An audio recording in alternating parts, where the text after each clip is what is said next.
welcome to Autocar Professional. We are at the 16th Auto Expo for auto components at Pragati Maidan. We have with us Mr. Krishna Kumar Srinivasan, the Managing Director and CEO of Shriram Pistons and Rings, country's largest piston maker and largest exporter as well. They are core of internal combustion engine, but the industry is moving towards zero emission, and so is the group. Let us get to know more about the plans from KK himself.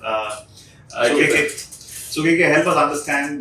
You're the largest when it comes to internal combustion engine, but the market is evolving, and so are you. Could you share some plans with us? Certainly, in fact, as you rightly said, the market is evolving and it's also changing. And we see that, there is a big hype being created that the IC engine will go away tomorrow.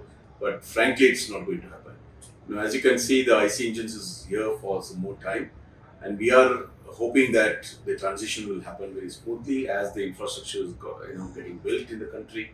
And that will really help the transition happen very surely and strongly. But while that is happening, we in Shriram Pistons and Rings are also evolving our strategies.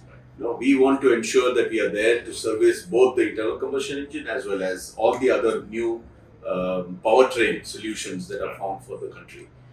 So we have been working on this for a pretty long time. We have a very strong R&D, and we have been working on this for a pretty long time now.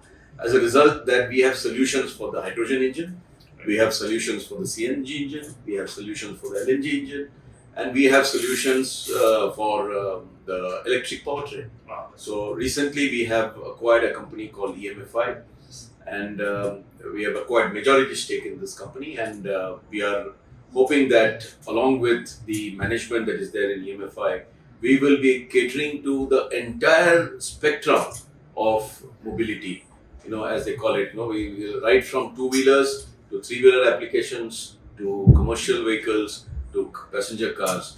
Everything will be covered by this company. And this we have done through our 100% subsidiary called SEL. We call it as SPR Engineers Limited. And this company is going to actually invest into the future technologies. This is going to be our future engine for growth.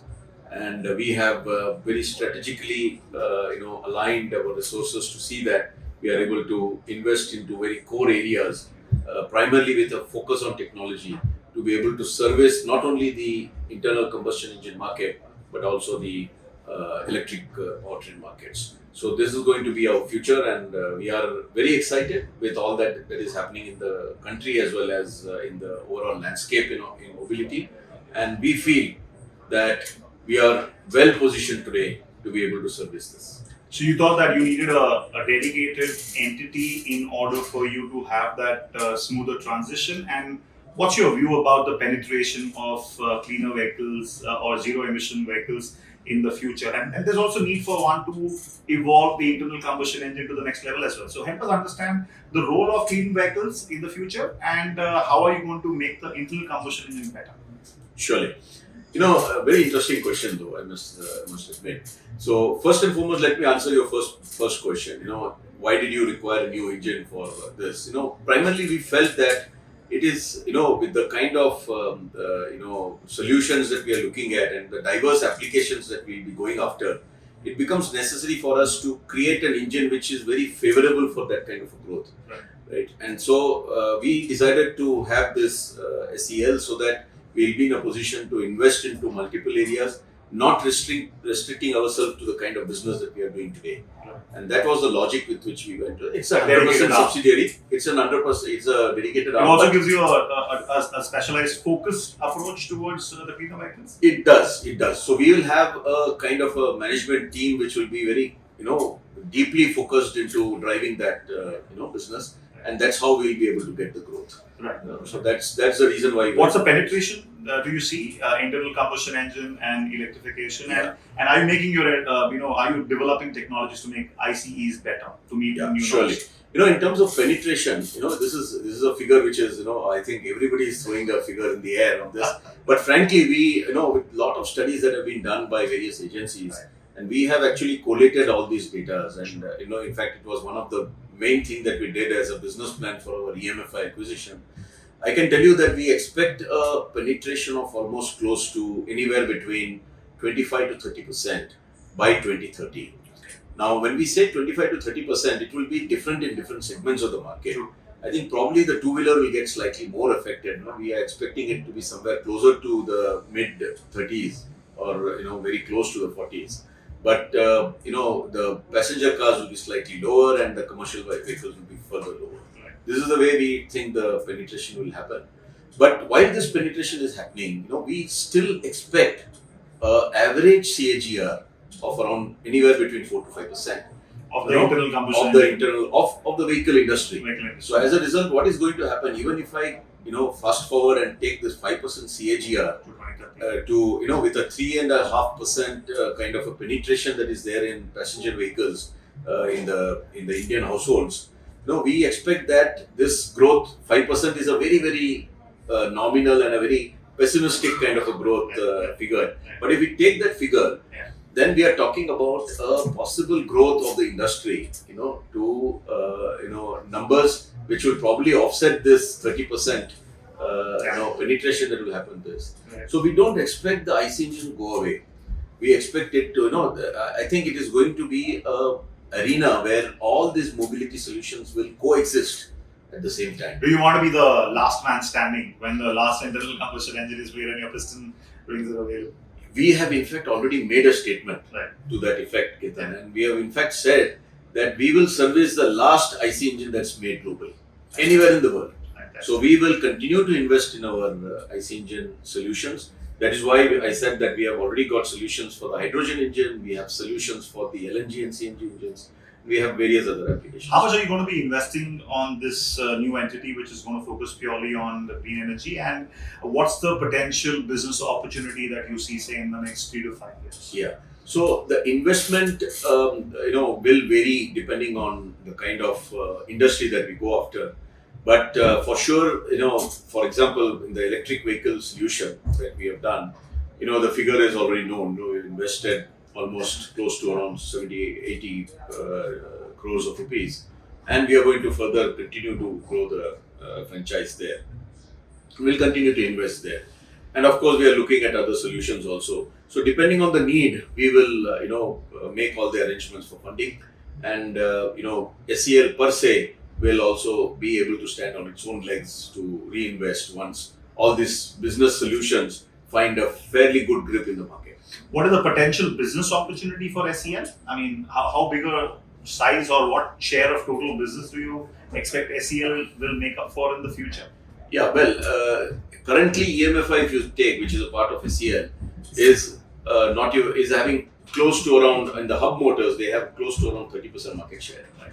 And that also in a very small market. Right. So you can imagine that the market is going to grow and there's going to be a huge opportunity. They also manufacture the mid-drive motors, the permanent magnet motors, the synchro, with, as they call it, the switch reluctance motors without the magnets, and all those kind of motor solutions. If we really put them into the market, we expect that our market share will certainly improve, on each of these segments. So I can't give you the exact figure today with regards to what is the kind of market share. We have a sizable market share. A share of your total revenues as EVs? Well, even that is difficult for this, at this stage. But we have a fairly, they already do a good business, Right. and we have just acquired them, and I'm hoping that very soon we'll be able to grow that business with the kind of reach. See, it's a fantastic synergy. What is very important to understand is, why did we do this? It's a fantastic synergy because we have a fantastic reach with all our customers. Right. As you rightly said, we have a fantastic market share in our existing legacy business. So we are using that relationship to, with the technology prowess that EMFI is bringing in the electric powertrain solutions, to marry these two things to be able to really grow the franchise. So that's the way we are looking at it. Just lastly, on the potential challenges or risk that you may face, given the fact that it's led by subsidies at this point in time, the penetration. If tomorrow government were to take away subsidies, what happens? There's fear of battery prices going up. That may take the vehicle prices higher, and hence the penetration may be impacted. What are some of the challenges that you foresee, and how would you like to overcome them? Certainly. Let me talk a little bit first on the advantages that I see. The opportunities that I see is, as you rightly said, the government are going to take. It's not possible to make this industry grow with subsidies. Subsidies have to go away. So it is important now to understand that once the subsidy goes away, all the manufacturers will have to stand on their leg. That is going to drive localization. Now we have foreseen this, well in advance, and we have tried to invest into a company which has invested the last 6 or 7 years into only developing products and doing it the grounds up way. As a result, they know the technology, they know the product, they know everything that is required to be done. They have the right technology with them.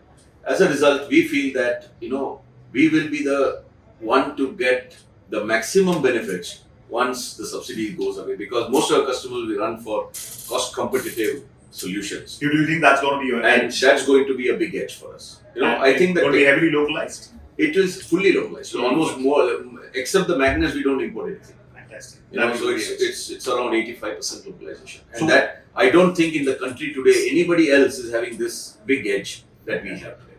So any other risk that you foresee? Risk, of course, the risks are there. The market has to evolve. The market is dependent on a number of things like infrastructure and power availability, for that matter. If the power is not available, how do you charge the batteries, right? So the government is actually working on a number of solutions, right? And I think with the kind of power additions that are taking place in the country, we are talking about adding at least close to 50 to 100 gigawatts of power every year. So we are hoping that in the next 10 years' time, by the time the 30% penetration takes place, we have sufficient power to be able to, rev up the electric power solutions that are required. So that's one of the risks that we see. The second risk, of course, is the market, how it evolves with regards to the cost competitiveness with the IC engine, because the battery costs have to go down. Lithium ion is still very costly, and we think that unless the battery is able to come to a reasonable price with regards to the overall life and the battery solution, I think it will still continue to be a question mark with regards to the cost of operations. So I personally feel that these are the risks that we carry, but electrification will happen for sure. I don't think we have a choice, primarily because I think the world needs it. The world needs a cleaner solution. Even from if I talk from well to wheels, with the renewable sources that the country has committed, I think we are committed to ensure that this sustainability solutions are found well and are doing well. So I expect that this penetration will happen, and we want to be prepared for it. So while there are risks, I'm looking more at the opportunities. Thank you, DK. Really appreciate your time in sharing with us the vision that you have and what's the future of electrification. Thank you very much, Kedar. Thank you very much.